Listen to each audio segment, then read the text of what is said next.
ತಮಿಳುನಾಡಿಗೆ ನಿತ್ಯ 3500 ಕ್ಯೂಸೆಕ್ಸ್ ನಂತೆ 15 ದಿನಗಳ ಕಾಲ ಒಟ್ಟು 4.5 ಟಿಎಂಸಿ ಕಾವೇರಿ ನೀರನ್ನು ಹರಿಸಬೇಕು ಎಂಬ ಕಾವೇರಿ ನೀರು ನಿಯಂತ್ರಣ ಸಮಿತಿ ಹಾಗೂ ಕಾವೇರಿ ನೀರು ನಿರ್ವಹಣಾ ಪ್ರಾಧಿಕಾರದ ಆದೇಶವನ್ನು ಖಂಡಿಸಿ ಪ್ರಜಾಪ್ರಭುತ್ವ ಪಕ್ಷ ಕರ್ನಾಟಕ ತೀವ್ರ ವಿರೋಧ ವ್ಯಕ್ತಪಡಿಸಿದೆ ಎಂದು ಪ್ರಜಾಪ್ರಭುತ್ವ ಪಕ್ಷ ಕರ್ನಾಟಕ ರಾಜ್ಯಾಧ್ಯಕ್ಷರು ರಾಜ್ ಪ್ರಶಾಂತ್ ಹೆಚ್ಚಿ ಹೇಳಿದರು. ಕಾವೇರಿ ನೀರು ಕರ್ನಾಟಕದಿಂದ ತಮಿಳುನಾಡಿಗೆ ಬಿಡಲು CWRC ಹಾಗೂ CWMA ಕಾವೇರಿ ನೀರು ನಿಯಂತ್ರಣ ಸಮಿತಿ ಹಾಗೂ ಕಾವೇರಿ ನೀರು ನಿರ್ವಹಣಾ ಪ್ರಾಧಿಕಾರ ಆದೇಶವನ್ನು ಹೊರಡಿಸಿದೆ. ಕರ್ನಾಟಕದಿಂದ ತಮಿಳುನಾಡಿಗೆ ನೀರು ಬಿಡಲು ಆದೇಶ ಹೊರಡಿಸಿದೆ. ಅದು 3500 ಕ್ಯೂಸೆಕ್ ವಾಟರ್ ದಿನಕ್ಕೆ 3500 ಕ್ಯೂಸೆಕ್ ವಾಟರ್ ಬಿಟ್ರೆ ಟೋಟಲ್ 15 ದಿನಗಳ ಕಾಲ ಬಿಡಲು ಆದೇಶ ನೀಡಿದ್ದಾರೆ CWRC ಮತ್ತೆ CWMA ಅವರು. ಹೀಗೆ ನಾವು 15 ದಿನಗಳ ಕಾಲ ಕಾವೇರಿ ನೀರನ್ನು ತಮಿಳುನಾಡಿಗೆ ಏನಾದ್ರು ಬಿಟ್ರೆ ಟೋಟಲ್ 15 ದಿನಗಳ ಕಾಲ 4.5 TMC ವಾಟರ್ ರಿಕ್ವೈರ್ಮೆಂಟ್ ಇದೆ, ಬೇಕಾಗುತ್ತೆ. ಆ 4.5 TMC ನೀರೇನಾದ್ರೂ ಬಿಟ್ರೆ ನಮ್ಮ ಹತ್ರ ಇರೋ ಕಾವೇರಿ ಜಲಾಶಯದಲ್ಲಿ ಏನಿದೆ ಸಂಗ್ರಹಣೆ ಆಗಿದೆ 17 TMC ವಾಟರ್ ಮಾತ್ರ ಸಂಗ್ರಹಣೆ ಆಗಿದೆ. ಟೋಟಲ್ ಈ 17 TMC ವಾಟರ್ ಅಲ್ಲಿ 4.5 TMC ವಾಟರ್ ಏನಾದ್ರು ಕರ್ನಾಟಕದಿಂದ ತಮಿಳುನಾಡಿಗೆ ಏನಾದ್ರು ಬಿಟ್ರೆ ಉಳಿಯೋದೆಷ್ಟು? ನಮ್ಮ ಹತ್ರ ಉಳಿಯೋದೇ 12 TMC ವಾಟರ್ ಉಳಿಯುತ್ತೆ. ಈ 12 TMC ವಾಟರ್ ಕೂಡ 4.5 TMC ವಾಟರ್ ಏನಾಗಿದೆ ಉಪಯೋಗ ಕಾಲದಲ್ಲೇ ವಾಟರ್ ಡೆಡ್ ವಾಟರ್ ಇದೆ. ಕಾವೇರಿ ಡ್ಯಾಮ್ ಅಲ್ಲಿ ಡೆಡ್ ವಾಟರ್ ಇದೆ. ಹಾಗಾಗಿ ಇನ್ನು ಉಳಿದಿರೋದು ಬರೀ 7.5 TMC ವಾಟರ್ ಏನಿದೆ. 7.5 TMC ವಾಟರ್ ಇದು ಕರ್ನಾಟಕದ ಜನತೆ ಕಾವೇರಿ ನದಿ ತೀರದಲ್ಲಿ ಏನಿದ್ದಾರೆ, ಈ ಮೈಸೂರು ಭಾಗದವರಾಗಿರ್ಬೋದು, ಮಂಡ್ಯದವರಾಗಿರ್ಬೋದು, ಚಾಮರಾಜನಗರದವರಾಗಿರ್ಬೋದು, ರಾಮನಗರದವರಾಗಿರ್ಬೋದು, ಹಾಗೆ ಚಾಮರಾಜನಗರದವರು, ಬೆಂಗಳೂರವರು ಪ್ರತಿಯೊಬ್ಬರಿಗೂ ಕುಡಿಯಕ್ಕೆ ನೀರಿನ ಅಭಾವ ಉಂಟಾಗುತ್ತದೆ. ಹಾಗೂ ಗ್ರಾಮೀಣ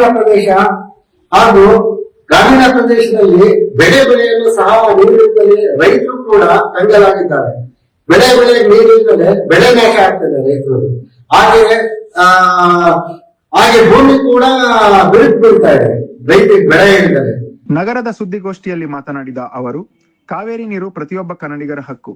ರಾಜ್ಯದಲ್ಲಿ ಕುಡಿಯುವ ನೀರಿಗೆ ಅಭಾವವಿರುವಾಗ ತಮಿಳುನಾಡಿಗೆ ನೀರು ಹರಿಸಬಾರದು.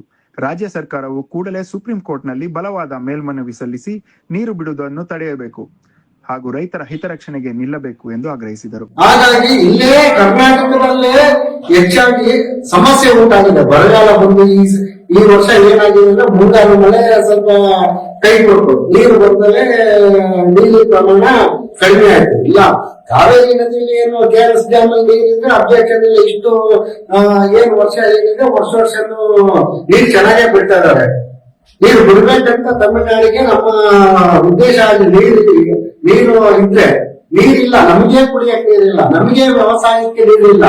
ಹಾಗಾಗಿ ಇವ್ರು ಕೇಳ್ತಾರೆ, ತಮಿಳುನಾಡು ಏನಕ್ಕೆ ಕೇಳ್ತಾರೆ ನೀರು? ಏನಕ್ಕೆ ಕೇಳ್ತಾರದು? ಎರಡನೇ ಬೆಳೆ ಬೆಳೆಯಕ್ಕೆ, ಒಂದು ಬೆಳೆ ಬೆಳೆದಿದ್ರೆ ಒಂದು ಫಸಲು ತಗೊಂಡಿದ್ದಾರೆ. ಎರಡನೇ ಬೆಳೆ ಬೆಳೆಯಕ್ಕೆ ಹೋಗ್ಬೇಕು, ಕುಡಿಯಕ್ಕೆ ಕೇಳ್ತಾರೆ ನಾವು. ಯಾಕೆ ತಮಿಳುನಾಡಿನ ಜನರು ಈಗ ನಮ್ಮ ಕರ್ನಾಟಕದಲ್ಲಿ ವಾಸಿಸ್ತಾ ಇಲ್ವಾ?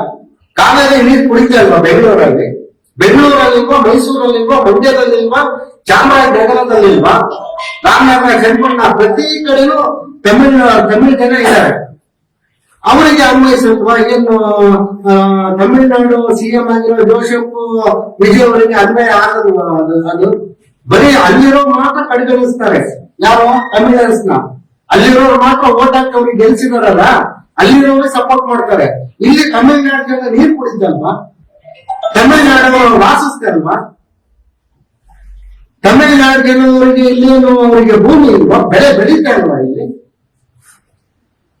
ಅದೇ ಕನ್ಸಿಡರ್ ತಗೊಂಡಿಲ್ಲ ವಿಜಯ್ ಅವರು. ಬರೀ ತಮಿಳ್ನಾಡು ಮಾಡಿ ಅವ್ರು ಅರ್ಥ ಮಾಡ್ಕೊಬೇಕು. ಕರ್ನಾಟಕದ ನೀರು ಬರಗಾಲ ಯಾವ ತರ ಇದೆ, ನೀರಿನ ವ್ಯವಸ್ಥೆ ಯಾವ ತರ ಇದೆ, ನಮಗೆ ಕುಡಿಯಕ್ಕೆ ನೀರಿಲ್ಲ ಅಂತ ಹೇಳಿದ್ರೆ ತಮಿಳ್ನಾಡಿಗೆ ಯಾವ ತರ ಬಿಡಬೇಕು. ಹಾಗಾಗಿ ಮೊನ್ನೆ CWRC ಕಾವೇರಿ ನೀರು ನಿಯಂತ್ರಣ ಸಮಿತಿ ಹಾಗೂ ಕಾವೇರಿ ನೀರು ನಿರ್ವಹಣಾ ಪ್ರಾಧಿಕಾರ ಕರ್ನಾಟಕ ವಿರುದ್ಧನೇ ಅವರು ಹೇಳಿಕೆಯನ್ನು ಕೊಟ್ಟಿದ್ದಾರೆ. ನೀರು ತಮಿಳುನಾಡಿಗೆ ಬಿಡಲೇಬೇಕು ಅಂತ ಆದೇಶವನ್ನು ಹೊರಡಿಸಿದ್ದಾರೆ. ಈ ಆದೇಶದ ವಿರುದ್ಧ ನಮ್ಮ ಪಕ್ಷ ಪ್ರಜಾಪ್ರಭುತ್ವ ಪಕ್ಷ ಕರ್ನಾಟಕ ಏನಿದೆ ಖಂಡಿಸ್ತೇವೆ ಈ ಆದೇಶವನ್ನ. ಇದನ್ನೇ ಏನಾದ್ರು ಮುಂದುವರಿಸೋದಾದ್ರೆ, ಈಗ ಕರ್ನಾಟಕ ರಾಜ್ಯದಲ್ಲಿ ಕಾಂಗ್ರೆಸ್ ಪಕ್ಷ ಆಡಳಿತದಲ್ಲಿದೆ. ನಾವು ಅವ್ರಿಗೆ ಮನವಿ ಮಾಡ್ಕೊಂಡು ಬಂದ್ರೆ DK ಶಿವಕುಮಾರ್ ಅವರಿಗೆ, ಸರ್ ನೀವು ಮೇಕೆದಾಟು ಯೋಜನೆಯಲ್ಲಿ ಪಾದಯಾತ್ರೆಯಲ್ಲಿ ಕಾವೇರಿ ನೀರಿನ ಪರವಾಗಿ ಹೋರಾಡ್ತವ್ರು, ಹಾಗಾಗಿ ಹೋರಾಡಿದ್ದೀರಾ. ಹಾಗಾಗಿ ನೀವು ಯಾವುದೇ ಕಾರಣಕ್ಕೂ ತಮಿಳುನಾಡಿಗೆ ನೀರು ಬಿಡಲ್ಲ ಅಂತ ನೀವು ಕರ್ನಾಟಕವನ್ನು ಬೆಂಬಲಿಸಬೇಕು. ಸುದ್ದಿಗೋಷ್ಠಿಯಲ್ಲಿ ಉಪಾಧ್ಯಕ್ಷರಾದ ಹುಣಸೆಮಕ್ಕಿ ಶಂಕರ್, ಪ್ರಧಾನ ಕಾರ್ಯದರ್ಶಿ ಶಾಮು, ಚಂದ್ರ ಉಪಸ್ಥಿತರಿದ್ದರು.